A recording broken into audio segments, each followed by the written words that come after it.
ગણપતિ વિસર્જનના સમયે ગણપતિ બિરાજમાન કોઈને ત્યાં 10 દિવસ માટે થયા હોય, કોઈને ત્યાં 5 દિવસ માટે થયા હોય, પણ વિસર્જન કરતા વખતે આપણે ખાસ ધ્યાન રાખીએ, નદીમાં કે કેનાલમાં આપણે ઉતરવાની જરૂર નથી.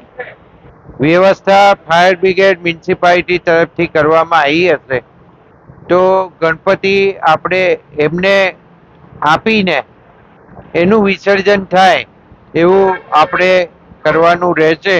અને બહાર આપણે ગણપતિની પૂજા કરી અને એમના હાથમાં પધરાવીને એ અંદર પધરાવે એ સિસ્ટમથી જ ગણપતિનું આપણે વિસર્જન કરીએ.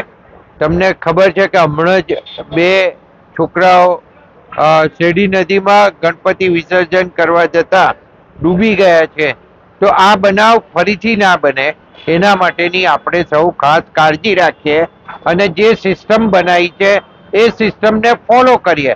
અને ગણપતિના નંબર વાઇઝ વિસર્જન હશે તો એ પણ પોલીસની વ્યવસ્થા હશે, તો પોલીસની વ્યવસ્થામાં આપણે સૌ સહકાર આપીએ.